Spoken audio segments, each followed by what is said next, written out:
उसे अपना मानना बंधन है। और हम ये माने कि भगवान की प्रिया जी हैं भूदेवी, और भूदेवी जी ने कृपा करके, ठाकुर जी ने कृपा करके हमको एक छोटा सा कोना रहने के लिए दिया है, भूभाग दिया है। हम ठाकुर जी की दी हुई धरती पर रह रहे हैं, और ये ठाकुर जी का घर है, ठाकुर जी का मंदिर है, ठाकुर जी के लिए हम बना रहे हैं। हम तो ठंडी गर्मी कैसे भी निर्वाह कर लेंगे, ठाकुर जी के लिए तो छाया की जरूरत है, उनकी सेवा के लिए आवश्यकता है। हम ठाकुर जी के लिए रहोगे आप, लेकिन संकल्प ठाकुर जी का, और ठाकुर जी आपने विराजमान किए हैं। अब ठाकुर जी के निमित्त आप उस कार्य को करें, ठाकुर जी की सेवा की। बंधन नहीं, अपना मानना बंधन है, और भगवान का स्वीकार कर लेना बंधन नहीं। अपना मानना बंधन इसलिए है कि अपना है ही नहीं, और मान लिया तो गलती है कि नहीं। आपकी वस्तु तो है नहीं, और आपने उसे अपना मान रखा है, तो बंधन होगा, दंड होगा। और हमारी वस्तु है ही नहीं, ये सब भगवान का है, ये सच्ची बात है। इस बात को स्वीकार कर लिया और भगवान की प्रसन्नता की। तो भगवान की प्रसन्नता के लिए भगवान के भवन का निर्माण करना, और हम भगवान के झाड़ूदार हैं ऐसा मानना, ये मोक्ष है। वस्त्र धारण करना बंधन है, हो गए, लेकिन भगवान को निवेदित वस्त्र पहनना मोक्ष है। श्री उद्धव जी महाराज ने तो स्पष्ट शब्दों में कहा, त्वयोपभुक्त स्रगंध बासो लंकार चर्चिता उच्छिष्ट भोजनो दासास्तव मायाम जयमयी। हे भगवान, हमें माया से भय नहीं। क्यों? बोले आपके प्रसादी चंदन, आपकी प्रसादी माला और आपके प्रसादी वस्त्र, इस सब को, आपके दिव्य प्रसाद को लेकर मैंने आपकी माया को जीता। इसलिए भगवान के समर्पित हो जाए और जो कुछ करे भगवान की प्रसन्नता के लिए। इसी को नारद जी ने भक्ति सूत्र में कहा, तदर्पिता अखिलाचारिता। तदर्पिता अखिलाचारिता। अखिलाचारिता का तात्पर्य है श्वास भी ले भगवान की खुशी के लिए, उसके शरीर में स्पंदन भी हो तो भगवान की खुशी के लिए। बस एक कर्म करते हुए कर्म बंधन से मुक्ति का उपाय है। ये भगवान की दुकान है, ये भगवान का मकान है, ये भगवान की खेती है, हम भगवान की सेवा मानकर इसे कर रहे हैं। और यदि ये नहीं करेंगे तो संत अतिथि गौ ब्राह्मण की सेवा कैसे होगी, भगवान के दिए हुए परिवार की सेवा कैसे होगी। ऐसा विचार करके यदि कोई करता है, बंधन। एक बनिया तुलाधार, उसको घी बेचते बेचते ज्ञान हो गया। महाभारत में कथा है तुलाधार की। ब्राह्मण पहुंचे हैं, नरोत्तम नाम के ब्राह्मण पहुंचे हैं, और पहले वो एक पतिव्रता के यहाँ गए हैं, पतिव्रता ने भेजा व्याध के यहाँ, और व्याध ने भेजा वैश्य के यहाँ। काशी में गया तो तुलाधार नाम के वैश्य के यहाँ गया। वहां देखा वो दुकान पर बैठा है, लंबी कतार लोगों की, ग्राहकों की लग रही है, घी बेच रहा है। पंडित जी को प्रणाम किया, आओ महाराज विराजो, बैठो, बिठा लिया। दुकान बंद करने के बाद अपने घर ले गया और पंडित जी का विधिवत पूजन किया, अर्चन किया, नमस्कार किया। और नमस्कार करके बोला कि पंडित जी, आपको कुछ बताने की जरूरत नहीं है, आप एक जंगल में तपस्या करते थे, एक बगुली चिड़िया ने आपके ऊपर बीट कर दिया, आपको गुस्सा आया, आपने क्रोध भरी दृष्टि से देखा तो बगुली चिड़िया भस्म हो गई। आपको अपनी तपस्या का अभिमान हो गया। एक पतिव्रता के यहाँ गए, लाल पीली आंख दिखाने लगे। पतिव्रता ने कहा, मैं बगली चिड़िया नहीं जो भस्म हो जाऊंगी। उस पतिव्रता ने आपको एक मिथिलापुरी में रहने वाले धर्म व्याध के पास भेजा, और उस कसाई ने आपको हमारा पता बताया, आप हमारे पास आए। पंडित जी सोचे, इतनी तपस्या की, हमको कोई ज्ञान नहीं हुआ। ये बनिया तराजू तौलते तौलते, घी बेचते बेचते से ज्ञान हो गया। मन में सोचने लगे। वो वैश्य बोला कि पंडित जी आश्चर्य मत करो, मेरे पास जो कुछ है इसे मैं भगवान का मानता हूँ और भगवान की सेवा में ही इसका उपयोग करता हूँ, और मैं इस बात को समझता हूँ कि मेरा कुछ भी नहीं है, ये सब भगवान का है, मैं भगवान का कार्य कर रहा हूँ। और जो कोई मेरे समक्ष आता है ग्राहक, तो मैं उसे ग्राहक नहीं मानता, मैं समझता कि सारा जगत परमात्मा है, ये ग्राहक भी भगवान ही है, हमसे सेवा लेने के लिए आए हैं। तो हम उचित दाम लेते हैं, उचित मुनाफा लेते हैं और सही वस्तु उसको तौल करके देते हैं। बस ये काम करते करते हमको ज्ञान हो गया।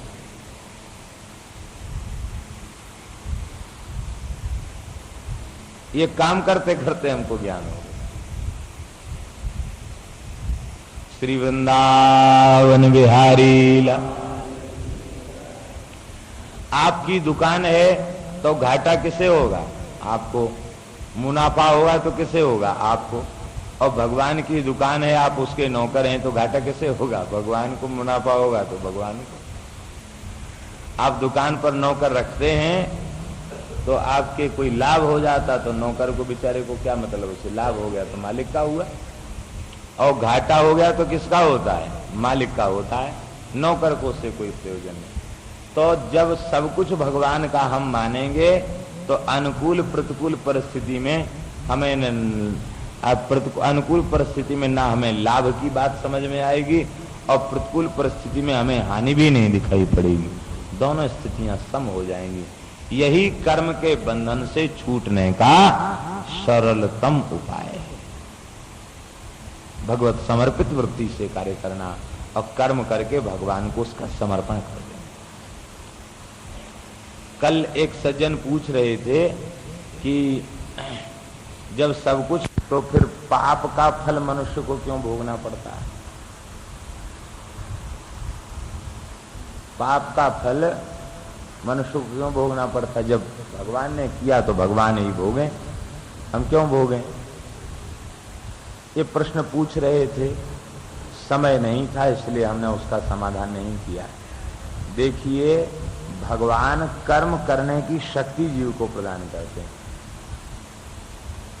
पाप कर्म अथवा पुण्य कर्म तो अपनी वासना से प्रेरित होकर के वह करता है। अथ केन प्रयुक्तोयम पापम चरति पुरुषः अनिच्छन्नपि वार्ष्णेय बलादिवि नियोजिता। ये कौन है? बोले ये काम एष क्रोध, यही पाप जो है, पापात्मा व्यक्ति के भीतर पाप के संस्कार ही पाप करने की प्रेरणा, पुण्यात्मा के भीतर पुण्य ही पवित्र कर्म करने की प्रेरणा देते हैं, और भक्त के अंतःकरण में भगवान ही प्रेरणा देते हैं। यदि ये बात समझ में आ जाए कि हम कर्ता नहीं हैं तो आज ही भोक्तृत्व से छुटकारा हो जाएगा। लेकिन हम ये मानते कब हैं कि हम कर्ता नहीं? हम मानते तो यही हैं भगवान करता है, ये कहाँ मानते हैं? मानते तो यही है कि हम ही करता हैं। तो जब तक हम कर्ता बने हुए हैं तब तक हमें भोगना पड़ेगा। ये बात जिस दिन समझ में आ जाएगी कि भगवान ही करने कराने वाले हैं, तो महाराज पाप में प्रवृत्ति होगी ही नहीं।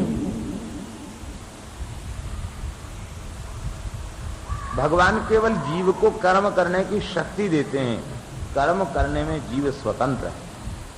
जैसे कोई पिता अपने पुत्रों को हिस्सा बांट दे, 4 लड़के हैं, चारों को 25-25 हजार रुपए उसने दे दिए। 1 लाख रुपए था उसके पास, तो 25-25 हजार रुपए पुत्रों को दे दिया और सबको बराबर हिस्सा दे दिया, जमीन मकान सब चीज दे दिया और नगद पैसा भी दे दिया, और कहा भाई अब देखो हम बूढ़े हो गए, अब अपना काम करो, अब हमसे मतलब मत रखो, हमने तो अपना कुछ रूखा सूखा खाने के लिए रख लिया है, और तुम्हारी इच्छा हो वो भी हमको रखना नहीं, हम मरेंगे तो जो सेवा करेगा उसी को दे के जाएंगे, इसलिए अब तुम अपना अपना काम करो। एक लड़के ने सोचा अरे बड़ा बढ़िया हुआ, बिना मेहनत किए 25,000 रुपए मिल गया, खूब मौज करो। उसने मद्यपान कर लिया, जुआ खेल लिया, व्यभिचार में पैसे को नष्ट कर दिया, और एक पुत्र ने ये सोचा कि पिताजी के बड़े परिश्रम से कमाया हुआ धन है, इस 25,000 को हमें घटाना नहीं चाहिए, तो मूलधन है।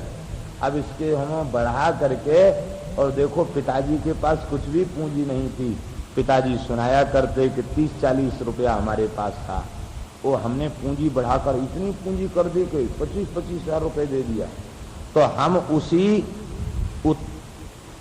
सज्जन पिता के पुत्र हैं, तो हमें भी पिता के मूलधन को नष्ट नहीं करना चाहिए, इसे बढ़ाना चाहिए। ऐसा विचार करके 25,000 को 25 लाख बना लिया। तो जिसने उसका सदुपयोग किया, समृद्धि का लाभ किसे मिलेगा? उसे ही मिलेगा। और जिसने 25,000 को अपना मान के दुरुपयोग कर दिया, दरिद्रता का कष्ट किसे भोगना पड़ेगा? उसे ही भोगना पड़ेगा। और वो 25,000 जिसने बर्बाद कर दिए, वो रो करके बाप की निंदा करे, ए बाप बड़ा दुष्ट है, देखो भाई, बड़ा भाई तो इतना पैसा वाला हो गया, हम तो भूखे भटक रहे हैं। तो बाप की कोई गलती है क्या? पिता की गलती, उसने तो दे दिया। फिर वो कहे कि पिताजी हम तो बड़े दरिद्र हैं, बड़े भूखे हैं, हमको और कुछ दे दीजिए। तो पिता क्या कहेगा? बोले तुम्हारा कोई भरोसा नहीं है, इतनी खून पसीने की कमाई हमने तुमको दी थी, उसको तो तुमने 4-5 दिन में बर्बाद कर दिया। अब हम देंगे तो तुम्हारा क्या भरोसा कि उसका तुम सदुपयोग करो? हो सकता तुम उसका भी दुरुपयोग कर दो। तो इसलिए चाहे जो करो, चाहे जहां से मांगो खाओ, एक कौड़ी नहीं दूंगा। और जिस लड़के के पास धन की कमी नहीं है, वो पिता की बड़े प्रेम से सेवा करे। पिताजी कहते लो भाई, जीते जी सब ले लो, मरने के बाद कौन देगा? कौन लेगा? ले लो, सब तुम्हारा ही।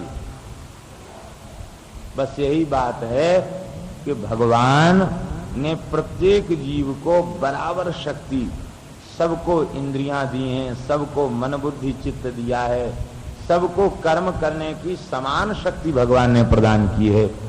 जो उसका सदुपयोग करते हैं वे भगवान की कृपा से सब प्रकार के सद्गुणों से संपन्न हो जाते हैं, और जो भगवान की कृपा का दुरुपयोग करते हैं वे दरिद्र हो जाते हैं। हमारे नीतिकारों ने कहा, दुशीलम मातृदोषेण पितृदोषेण मूर्खता। दुराचारी बालक माता के दोष से होता है। माता अच्छे आचरण की नहीं होगी तो संतान अच्छे आचरण वाली नहीं। पिता के दोष से मूर्खता। पिता ने समय से पढ़ाया होता तो मूर्ख क्यों रहता? और दारिद्र्यम आत्मदोषेण, यदि हम गरीब हैं तो अपने दोष से गरीब हैं, उसमें किसी का, भगवान ने तो बराबर शक्ति दी, उसका तुम सदुपयोग नहीं। इसलिए कर्म करने में जीव स्वतंत्र है, और कर्म का फल उसे स्वयं ही भोगना पड़ता है। हाँ, उस दिन वो कर्म के फल से मुक्त हो जाता जब वो समझ लेता कि मैं करता नहीं हूं, मैं भोग्य हूं और भगवान भोगता है। मैं भगवान की वस्तु हूं, भगवान हमसे जो चाहे वो करवा ले, भगवान का बन जाए। अचितवत पारतंत्र में वो प्रपत्ति, अचेतन पदार्थ के समान भगवान की अधीनता को स्वीकार कर लेना ही शरणागति है। अब ये साफ ही है, हमारे पास है तो इसको सिर से बांधे तो इसे अभिमान नहीं होगा कि हमको खोपड़ी से बांध के बड़ा आदर दे दिया। कंधे पर रख लें तो भी इसको कोई हानि लाभ नहीं, कमर में लपेट लें तो भी बेचारी कुछ नहीं कहेगी, पैर पूंछने लग जाए तो भी। ये तो सेव्य के अनुरूप इसकी व्यवस्था है। सेव्य जैसा चाहे वैसा इसका उपयोग करें। ऐसे ही हम ये बात समझ लें कि हम भगवान के हैं, तो अपने आप कर्म के बंधन से मुक्त हो जाए। भगवान जो कराएंगे वही करेंगे, तो भगवान क्या पाप कर्म कराएंगे? भगवान के बन जाओ, भगवान के बन जाओ, भगवान के तो हो, केवल स्वीकार कर लो कि मैं भगवान का हूं, बस संपूर्ण कर्म बंधनों से छुटकारा मिल जाएगा। बोलो भक्तवत्सल भगवान। ये श्री नारद जी ने समझाया। चौथा अवतार भगवान का नर नारायण अवतार है। इस नर नारायण अवतार में भगवान ने कठोर तप करके ब्रह्मचर्य और तप की प्रेरणा भगवान ने प्रदान की। और भगवान ने भजन की महिमा स्वयं बताते हुए कहा कि भजन के बल से माया को जीता जा सकता है। इन भगवान नारायण के, नर नारायण के तप से भयभीत होकर इंद्र ने अप्सराओं को भेजा, कामदेव को भेजा। नाचते गाते थक गए, भगवान के ऊपर कोई प्रभाव नहीं पड़ा। भगवान ने कहा कि भाई देखो, बहुत परिश्रम किया है आप सबने, आप कृपया विश्राम करें, सुंदर मीठे मीठे फल खाएं और अलकनंदा का सुंदर जल पिएं। आपका इस आश्रम में स्वागत है। अब आपको हम कुछ अपनी नृत्य लीला दिखाते हैं। भगवान अपनी जंघा से तमाम अप्सराओं को प्रकट कर दिया। उन अप्सराओं के रूप का दर्शन करके ये स्वर्ग की अप्सराएं और कामदेव लज्जित हो रहे थे, सोच रहे थे हम तो उनकी छाया बनने के लायक नहीं। और उन अप्सराओं के नृत्य गान संगीत के महाराज काम भी मोहित हो गया, अप्सराएं भी मोहित हो गईं। भगवान ने कहा कि देखो, जाओ इंद्र से कह देना वे तुम्हारी भेजी हुई माया से बस में होने वाले नहीं हैं, तुम्हारी माया उनका कुछ नहीं बिगाड़ सकती। लो, पुरस्कार के रूप में तुम आए हो ना, और तुमने बहुत अपनी कला दिखाई तो हम प्रसन्न हो गए। इस पुरस्कार के रूप में एक अप्सरा स्वर्ग में ले जाओ। तो जंगा से प्रकट अप्सरा उर्वशी को और भेज दिया। बोलो नर नारायण भगवान की। देखो, भागवत में दो महापुरुषों ने माया को जीता। श्री नारायण ने माया को जीता और मार्कंडेय ऋषि ने माया को जीता। मार्कंडेय महर्षि के पास भी कामदेव आया, अप्सराएं आई और मार्कंडेय ऋषि माया के अधीन नहीं हुए। इसका तात्पर्य है कि माया से मुक्त दो ही हैं। भगवान तो मायापति हैं, मायापति हैं, इसलिए माया का जोर उन पर नहीं चलता, क्योंकि वे माया के अधीश्वर हैं, माया उनके अधीन रहती है। वो माया के पति होने से माया के अधीन नहीं माया को जीतते हैं। और दूसरा भक्त जो अनन्य भाव से भगवान के आश्रित है, वो भी माया के ऊपर विजय प्राप्त करते हैं। मार्कंडेय जी इसका उदाहरण। 6 कल्प बीत गए भजन करते करते और माया उनको अपने बस में नहीं कर सकी, क्योंकि भगवान का भक्त वो माया से रहित हो जाता है। मामेव ये प्रपद्यन्ते माया मेताम तरन्ति। भगवान की शरण में पहुंचने वाले माया से मुक्त हो जाते। माया उनका कुछ नहीं बिगाड़ती, माया को परास्त होकर जाना पड़ता। संत श्री मलूकदास जी महाराज ने अपनी वाणी में कहा, हमसे जन लागे तू माया, थोड़े से फिर बहुत होएगी, सुनी पे हैं रघुराया। हमसे जन लागे तू माया। हमारे रघुनाथ जी ने सुन लिया कि तू परेशान कर रही है, तो फिर तेरी खबर ले लेंगे राम जी। इसलिए तरवे चिते लाज कर जन की, डार हाथ की फांसी, जन पे तेरो जोर न चली है, रक्षपाल अविनाशी। जन पे तेरो जोर न चली है, रक्षपाल अविनाशी। हमसे जन लागे तू माया। कहे मलूका चुप कर ठगनी, औगुन राख दुराई, जो जन उबरे राम नाम जपि तिन सो कछु न बसाई। हम सो जन लागे तू माया। हम तो राम राम करने वाले हैं, तेरा जोर हमारे ऊपर नहीं चलेगा। फटकार तो रहे हैं। तरवे चिते, आंख से आंख क्यों मिला रही है, नीचे आंख कर ले। साधु से आंख मत मिलाना। डार हाथ की फांसी, क्योंकि जन पे तेरो जोर न चले है, रक्षपाल अविनाशी। कबीर जी की परीक्षा लेने माया आई। कलयुग में एक ही संत हुए, माया परीक्षा लेने आई, अप्सरा आई, नाचने गाने लगी। कबीर जी के ऊपर कोई प्रभाव नहीं पड़ा, राम नाम में उनकी रति थी, कोई प्रभाव नहीं पड़ा। कबीर जी बोले कि देवी तू क्यों आई है, बेकार में क्यों इतना परिश्रम करे, हम निष्किंचन साधु, हमारे पास कुछ नहीं है कुटिया में जो कुछ तेरे ऊपर प्रसन्न होकर पुरस्कार के रूप में कुछ दे दें, हमारे पास कुछ है भी नहीं, केवल राम नाम है, राम राम करो बस, ये तो कह सकते हो, हमारे पास कुछ है नहीं, क्या लेने आई है हमारे पास। उसने कहा बाबा मैं कुछ लेने नहीं आई हूं, मैं तो बस आपसे प्रेम करने आई हूं। कबीर जी बोले राम राम कैसी कैसी बात कहती हो, एक न्यात मोही माए लगत हो, एक नात तुम मौसी, एक नाते से तो तुम मेरी माँ लगती हो और एक नाते से तुम हमारी मौसी लगती हो, अब बताओ ये तेरी बुद्धि कितनी खराब हो गई।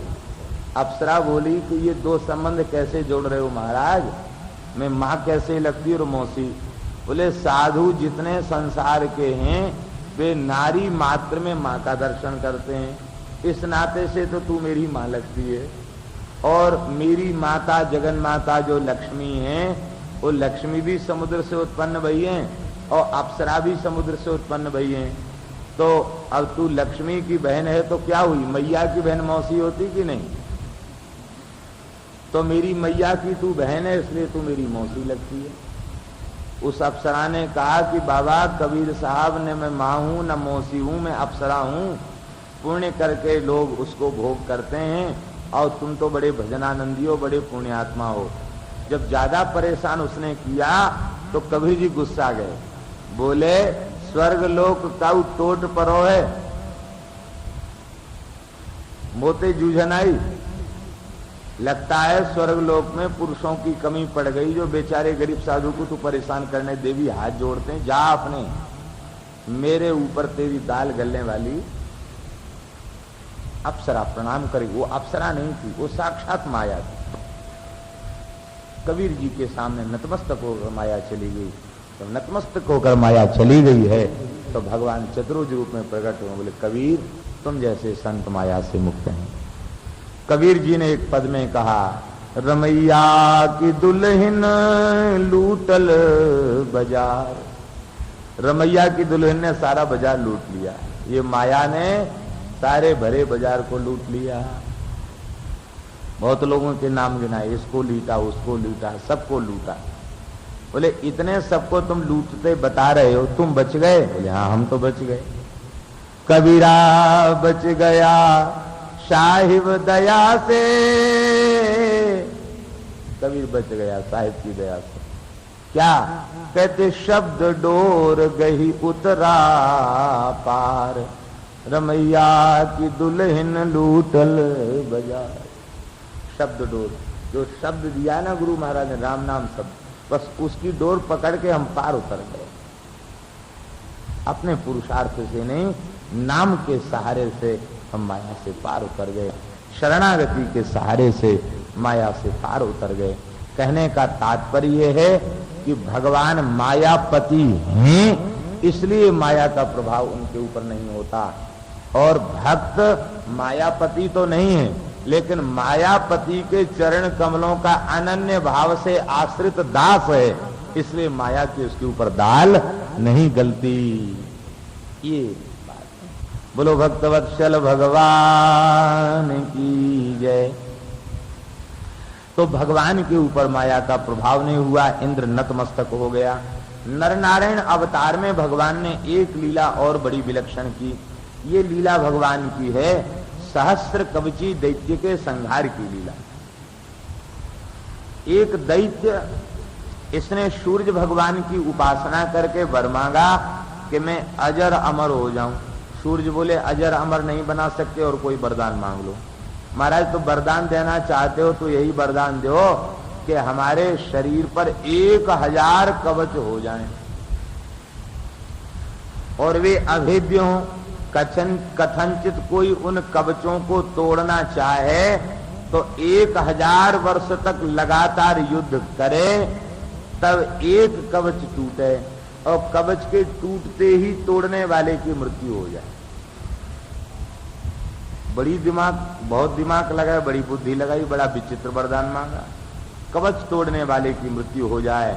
अब तो किसी देवता का साहस नहीं हो रहा था उससे लड़ने का, क्योंकि कवच तोड़ने से लाभ ही क्या है, मर जाएगा। भगवान की शरण में गए। भगवान ने कहा कोई बात नहीं, हम सब व्यवस्था कर देते। नारद जी को भेज दिया भगवान ने सहस्त्र कवची के पास। नारद जी को देखकर इसने बड़ा अट्टहास किया, बोले बाबा भुजाओं में खुजली मच रही है, लड़ने वाला कोई वीर बताओ। हम जहां जाते हैं सब नतमस्तक हो जाते हैं, हमसे लड़ने वाला कोई नहीं। नारद जी बोले ऐसा बढ़िया वीर बताएंगे, एक वीर नहीं दो वीर हैं लड़ने वाले, एक का नाम है नर और दूसरे का नाम है नारायण। वो ऐसी बढ़िया तेरी खुजली दूर करेंगे कि कभी तेरी खुजली होगी भी नहीं, खत्म हो जाए। कहाँ रहते हैं वे दोनों वीर? कहते बालक हैं, किशोर अवस्था के बालक हैं, बद्री नारायण में रहते हैं, नर नारायण पर्वत पर निवास करते। अच्छा, ये पहुंच गया भगवान से लड़ने, भगवान युद्ध करने लगे। नर भगवान ने 1000 वर्ष तक युद्ध किया और युद्ध करके इसके पहले कवच को तोड़ दिया, और कवच को तोड़कर सूर्य के वरदान को सत्य करने के लिए नर भगवान ने मरने का अभिनय किया, निष्प्राण होकर गिर गए। नारायण भगवान उठे और उन्होंने अपने तपस्या का प्रयोग किया। बोले यदि हमारी तपस्या अत्यंत विशुद्ध हो तो मेरे तपोबल से मेरे भाई नर जीवित हो जाए। नर जीवित हो गए, वो जीवित होकर तपस्या करने बैठ गए और नारायण भगवान ने धनुष संभाला, 1000 वर्ष तक युद्ध करके दूसरे कवच को तोड़ दिया। फिर नारायण भगवान ने मरने का अभिनय किया और नर भगवान 1000 वर्ष तपस्या करके उठे, तपोबल से उन्होंने अपने भाई नारायण को जीवित कर दिया और नर युद्ध करने लगे। ऐसे ही बारी बारी से एक मरने का अभिनय करता, तपस्या पे बैठ जाता, दूसरा युद्ध करता, जीवित कर देता। ऐसे ही करते करते इस राक्षस के 999 कवच तोड़ दिए, अर्थात 999,000 वर्ष तक भगवान नर नारायण इससे युद्ध करें, 999,000 वर्ष तक। अब जब एक कवच बचा तो ये घबरा गया, उस मन में सोचने लग गया कि जिन प्रबल पराक्रमी दोनों भाइयों ने मेरे 999 कवच तोड़ दिए तो एक कवच तोड़ना उनके लिए कौन सी बड़ी बात है। ये भयभीत होकर भागा, सूर्य मंडल की ओर भागा और सूर्य मंडल में जाकर विलीन हो। वही सहस्त्र कवची दैत्य, एक कवच उसके बचा था, कवच और कुंडल। यही सहस्त्र कवची दैत्य द्वापर के अंत में कुंती के द्वारा कर्ण के रूप में प्रकट हुआ। ये कर्ण सहस्त्र कवची दैत्य था, और जो एक कवच इसका बच गया था उसी कवच को लेकर ये उत्पन्न हुआ। और अब की बार इसके कवच को छेदन करने की बारी नर ऋषि की थी और नरावतार श्री अर्जुन हैं, इसलिए अर्जुन के द्वारा भगवान ने मारने की बारी नर की थी। अब ये कवच 1000 वर्ष में टूटने वाला कवच था। अब इतना समय लेके तो भगवान आए नहीं थे, 125 वर्ष का कुल समय लेके तो ठाकुर जी आए। इसलिए इंद्र के द्वारा ब्राह्मण के वेश में कवच का दान मंगवा लिया और अर्जुन के द्वारा कर्ण का वध कराया, क्योंकि कर्ण सहस्त्र कवची था और भगवान ने उसे मारने का संकल्प किया।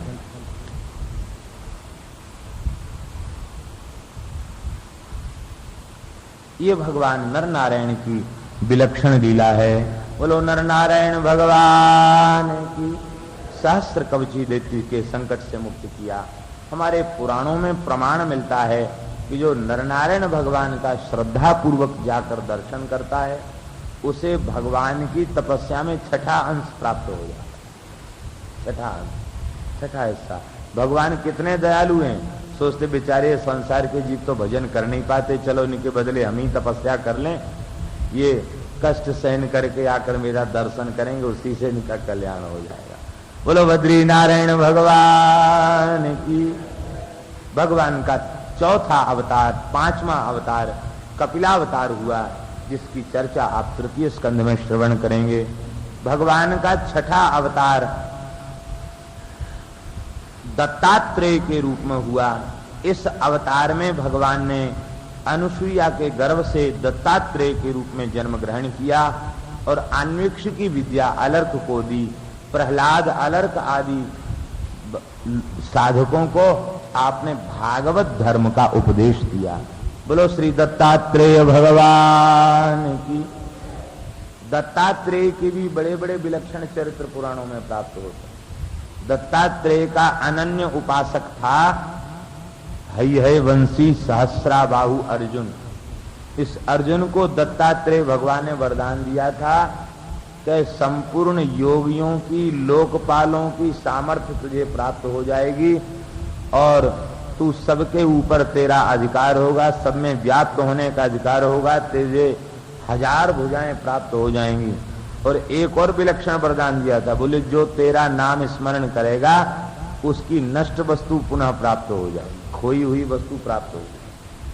आज भी इसके नाम का बड़ा प्रभाव है।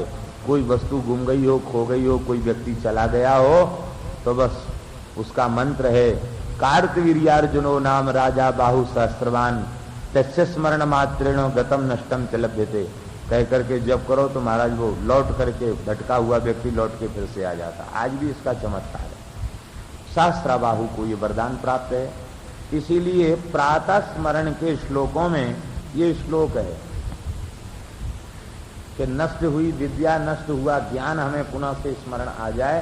इसके लिए, इस संकल्प के लिए प्रातः काल इसका नाम लिया जाता है। शास्त्र का विस्मरण न हो, इसके लिए इसका नाम लिया जाता